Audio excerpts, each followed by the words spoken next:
Praise the lord. ప్రభువునందు ప్రియ సహోదరి సహోదరులారా, యేసుక్రీస్తు నామములో మీకు శుభాలు తెలియజేస్తున్నాను. మీ అవమానమునకు ప్రతిగా రెట్టింపు ఘనత నొందుదురు. ఆమేన్. అవును, నీవు పొందిన అవమానమునకు ప్రతిగా నా దేవుడు నీకు ఘనతను మెప్పును అనుగ్రహించువాడై ఉన్నాడు.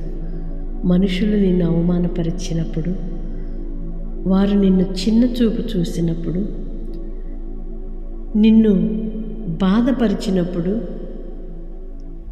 నీవేమాత్రము కృంగిపోక నీకు కలిగిన అవమానమంతటికీ ప్రతిగా నా దేవుడు గొప్ప ఘనతను దాచి ఉంచాడు అని నీవు నిరీక్షించిన ఎడల నా దేవుని వలన ఘనత పొందుతావు.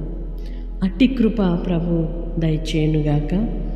అవమానపరచబడ్డాను కదా, హేళన చేయబడ్డాను కదా, త్రోసివేయబడ్డాను, అపార్థము చేయబడ్డాను అని నీవు దిగులు చెందక నా దేవుని నామమును బట్టి నీవు సంతోషించు. వాటన్నిటినీ నా దేవుడు నీకు దీవెనలుగా మార్చబోతున్నాడు. నమ్మిన వారు ఆమేన్ చెప్దామా? పరిశుద్ధుడైన దేవా, ప్రేమ కలిగిన తండ్రి, మీ స్తోత్రాలయ్యా. గడిచిన కాలం మీరు కాపాడి మరొక నూతన దినాన్ని మా జీవితంలో ఇచ్చారు. ఈ దిన దీవెనల చేత నింపి నడిపించండి అయ్యా. నీ పిల్లలు ఇట్టి మార్గములు నడిపించబడుతున్నారో సమస్తము నెరిగిన దేవుడవు.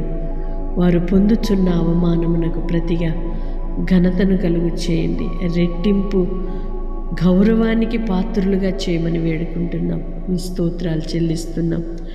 మనుషులు అపార్థము చేసుకున్న, అవమానపరిచిన, మేలుకు ప్రతిగా కీడే చేసిన నా తండ్రి, మీ నామమును బట్టి ధైర్యము తెచ్చుకొని నీ పిల్లలమైన మేము కొనసాగుటకు కృప దయచేయమని వేడుకుంటున్నాం.